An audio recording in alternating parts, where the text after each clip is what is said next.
નકર લાગે ઈ તો અહીંયા એક શિક્ષકનો વિદાય સમારંભ હતો ને સરપંચને કોકે કીધું બોલો.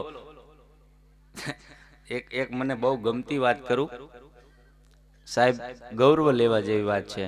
આ પરગડામાં 42 સરપંચ તમારા ગોળના હોય, આથી મોટું કયું ગૌરવ હોય ભલામણા. કલ્પના તો કરો, ગામડે ગામડેથી એક સરપંચો ચૂંટાયા છે સાહેબ. એનો પણ હું આ સ્ટેજ ઉપરથી આનંદ રજૂ કરી દઉં છું. એટલે શિક્ષકનો વિદાય સમારંભ હતો ને સરપંચને કીધું બોલો. હવે સરપંચને કોઈ દી બોલવાનો અનુભવ નહીં, અનુભવ વિના ન થાય. એ આવ્યા બોલ પરાયણે બધાએ કીધું તમે તો પ્રથમ નાગરિક કેવા બોલવું જોઈએ. એ બોલવા ઊભા થયા ને એને શરૂ કર્યું. સાહેબ બહુ સારા પ્રકારના હતા. પ્રકાર નાખ્યો માલિકા, બોલો. બહુ સારા પ્રકારના હતા. છોકરા જાતા ન જાતા હાજરી પૂરી દેતા હતા. હવે એ જાય છે, સારા હતા, જાય છે. આપણા હાથની કઈ વાત નથી. ભગવાન એના આત્માને શાંતિ આપે. સાહેબ કે આ કોણ ચડી ગયું, ઉતારો ઉતારો. સાહેબ ને પરસો વળી. આ કઈ એટલું પાછું હેલું નથી સાહેબ, અઘરી વસ્તુ છે. પણ હું આપને જે વાત કહેતો તે વાત કહું. એક રાજાની સામે એક નૃત્યજ્ઞ નૃત્ય કરતી હતી. આ મને બહુ ગમે છે, મેં ક્યાંક વાંચી છે વાત. પણ રાજા છે ને બહુ કદરૂપા, દાદા બહુ કદરૂપા. વહરાઈનું વાદળું જોઈ લ્યો.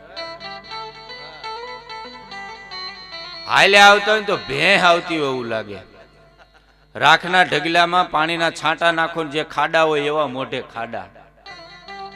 એટલે આમ બહુ કદરૂપા, હદ કદરૂપા. લ્યો હજી એકવાર કહી દઉં, બહુ કદરૂપા.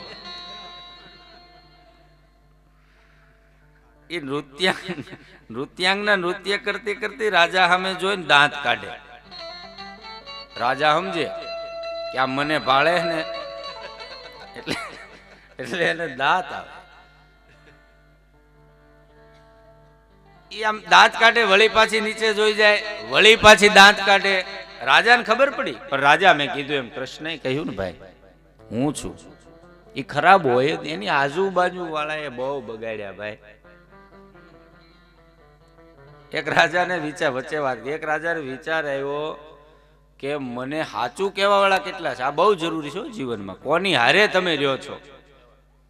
એને વિચાર કર્યો કે મને આમાંથી સાચું કહેવા વાળા કેટલા છે એની કસોટી કરવી. એટલે પૂનમની રાત્રિએ ચંદ્રમાને જોઈને કીધું મહારાજાએ ઝરોખામાં બેઠા બેઠા મને રામાપીર દેખાય છે ચંદ્રમામાં. હો તમારા જેવા 14 બેઠા હતા. હારિયા ઈરિયા બાપુ રણુરાના રાય જ છે. બેહો હેઠા, બીજાને ઉભા કર્યા. આ જો લીલુડો ઘોડોનો હાથમાં ભાલુન બાપુ ઈ જ છે. બેસો નીચે, ત્રીજાને ઉભા કર્યા તો હા જો વિરમદે હારો આવે છે. મેં એવું સાંભળ્યું છે મિત્રો, 15 જણા હતા, એમાંથી 14 જણાએ કીધું મને રામાપીર દેખાય છે.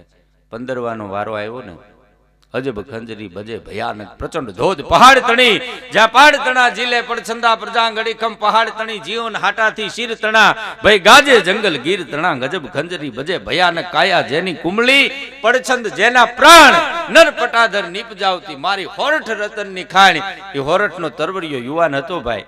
બાપની પટાની નોકરી મળી હતી. રાજાશાહીમાં પટાની નોકરી મળતી. પિતા નોકરીમાં હોય, એ નોકરીમાંથી ઉતરે, એના પુત્રને નોકરી મળે, પછી રાજનો પટ્ટો અહીં પહેરાવતા હતા. પોતાના બાપના પટાની નોકરી મળી હતી. એ ઉભો થયો, બાપુ મને ચંદ્રમાં દેખાય, રામાપીર નથી દેખાતા.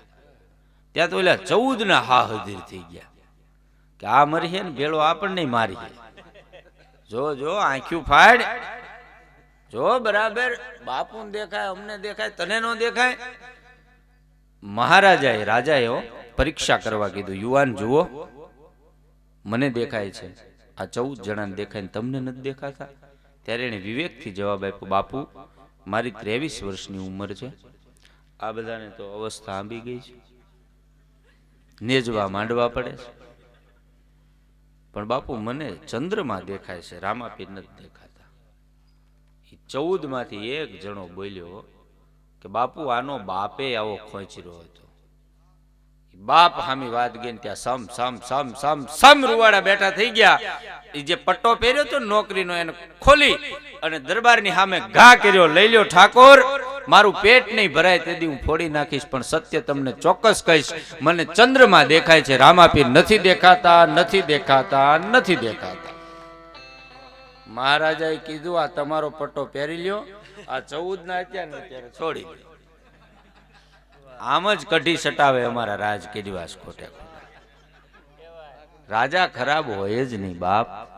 કૃષ્ણ જેને એમ કે હું છું એટલે નૃત્યાંગના નૃત્ય કરે. મહારાજાને ખબર કે મારા કદરૂપાઈ ઉપર, મારી વહરાઈ ઉપર આ છોકરી દાંત કાઢે છે, એને ખબર. નૃત્ય ગાનનો પ્રોગ્રામ પૂરો થયો, હવે સાંભળવા જેવી વાત આવે છે. એટલે મહારાજાએ કીધું કે પેલી નૃત્યાંગનાને બોલાવો. અને રાજમાંથી ટેડું આવ્યું. સાહેબ ફાળ પડ્યો. પેલા તો મહારાજા બોલાવે એમ કીધું ને, ત્યાં છોકરીને ફાળ પડી. હું દાંત કાઢતી હતી આના વહરાઈ ઉપર, આની કદરૂપાઈ ઉપર. મહારાજાને ચોક્કસ ખબર પડી ગઈ. ધીમે ધીમે આમ ધરતીને નીચે ઢાળી ધીરી ધીરી ધીરી મહારાજાના આગળ આવી નતમસ્તક ઉભી રહી. બાપુ પ્રણામ. બાપુ જય માતાજી. જય માતાજી. બેટા જુઓ, એક જ શબ્દમાં ખબર પડી ગઈ. જય માતાજી બેટા, એ શબ્દમાં દીકરીને ખબર પડી ગઈ હવે આ મને કઈ સજા તો નહીં કરે, મને બેટા કીધીશું.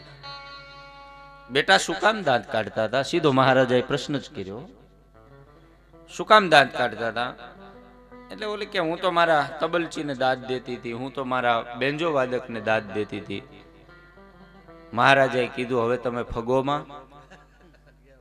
હા, નકર ઘણી વાર આજો આ શર્ટનું એક બટન ઊંધું દેવાય ને એટલે હરોહરી ઊંધા દેવાય, નક્કી જ છે. ઘણી વાર ધીરજ રાખવી. ઘણા ઉતાવળા બહુ હોય, બગાડીને જ બેહે. ઘણાને કહેવું પડે તું બોલતો જ નહીં એમ. એક જણાને બા ગુજરી ગયા ને આપણે ત્યાં મોઢે ખરેખરે આવતા ને, તો એક જણો ઉતાવળો આવ્યો મારી ઘોડે અને આવીને સીધો કે બાપુજી 5 વર્ષ બેઠા હોત તો સારું હતું. ઓલાની બા ગુજરી ગયા હતા. બોલો કે હે, એની ચોટલી કીધો થઈ ગઈ. હે, એ કે બાપુજી 5 વર્ષ બેઠા હોત તો સારું. એ ક્યાં બેઠા? આ બેઠા મારા બાપા જ છે. અને ફગ્યો ભાઈ. હે, તો કોણ પાછું થયું? બોલો કે મારી બા ગુજરી ગઈ. હોય નહીં લે, આખું ગામ બાળી આવ્યું તો હોય નહીં લે. તમારી બા તો મારે ત્યાં બેઠા બેઠા કાલ બજર દેતા હતી કે હવે દે કેજે, અને હવે દે તું ઉભો રહેતો કેજે. પાછો વળે. પણ બટન ખોટું દેવાઈ ગયું એટલે પૂરું.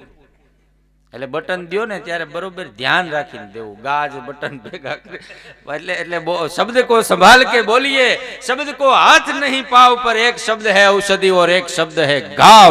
શબ્દને આપણે જે વાત મૂકવી ને, ઘણા એવા ઉતાવળ અમારે થાય ને એવું. અમે એક જગ્યાએ ગયા ને પ્રોગ્રામમાં, એટલે અમારે જ્યાં પ્રોગ્રામ હોય ને, જે ગામમાં જે નગરમાં, એના અમારા 2 3 4 5 મિત્રો, સગા સંબંધીઓ, સ્નેહીઓ હોય જ. એટલે એ અમને અગાઉ એમ કે કવિરાજ આવજો, આજે અમે રામને ત્યાં આનંદ કર્યો ઘડી. એટલે જે આપણા મિત્ર સગા સ્નેહીઓ હોય ને એ અમને બોલાવે. અમારો એક જગ્યાએ પ્રોગ્રામ, અમે બધા દીપક બાપુ હતા, હું હતો, વિદુરભાઈ હતા, આ બધી અમારી ટીમ. એટલે કે અમારે ત્યાં ચા નાસ્તો કરજો. અમે આમે બહુ કઈ જમીએ તો નહીં, એટલે કહેવાય તો નહીં. એને બરોબર ચા ટેબલે મૂકી, નાસ્તો બહુ સરસ મજાનો આવ્યો. હું, વિદુરભાઈ, દીપક બાપુ, આ રઘુરામ બાપુ તે વાટ જોવે કે કવિરાજ વાત બંધ કરે તો કઈક આપણે કરીએ એમ. એને નાસ્તો મૂક્યો ને તો એને એક ગીત શરૂ કર્યું મોબાઈલમાં. હવે મારે કાંઈ ડાપણ કરવાની જરૂર નહોતી. એને ગીત શરૂ કર્યું, એમાં એક બેન ગાતા હતા અને મને એને પૂછ્યું કે કેવું ગાય છે. હું ત્યાં કાંઈ નિર્ણાયક તરીકે ગયો નહોતો ભાઈ, બરોબર છે. મારે કોઈ દોડ ડાપણ કરવાની જરૂર નહોતી. અમે બરાબર, નાસ્તો બહુ સારો હતો, અમારા બધાના મન હતા. અને એમાં એને પૂછ્યું કેવું ગાય. મેં કે કાંઈ છે નહીં લેવાનું, મારે કાંઈ જરૂર નહોતી. હું તમને ફરી વાર, હું કાંઈ ત્યાં જજ તરીકે ગયો નહોતો, યુવક મહોત્સવ હતો નહીં મારે ત્યાં નિર્ણય આપવાનો હતો 1 2 તક કરીને. મેં કે કાંઈ છે નહીં. મને કે મારી પત્ની ગાય છે. ઓહો, અને ફાળ પડી અમારી આખી ટીમને ભાઈ. ઓહો, કવિરાજ નક્કી ભૂખ્યા રાખશે એ કે.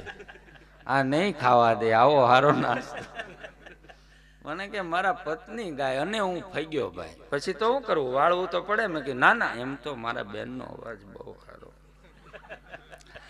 મારા બેનનો અવાજ કર્ણપ્રિય છે, બહુ સુંદર રીતે આમ બરોબર સાજની સાથે ગાય તો રૂડું ગાય છે, બહુ સરસ બહુ સરસ. એવું ઘણું કર્યું.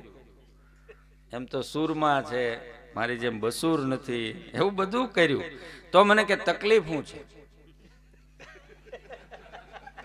મેં કીધું આ ગીત ખોટું પસંદ થઈ ગયું. આ ગીત જેણે લખ્યું ને શબ્દોમાં કાંઈ નથી. તો મને કે લખ્યું મેં.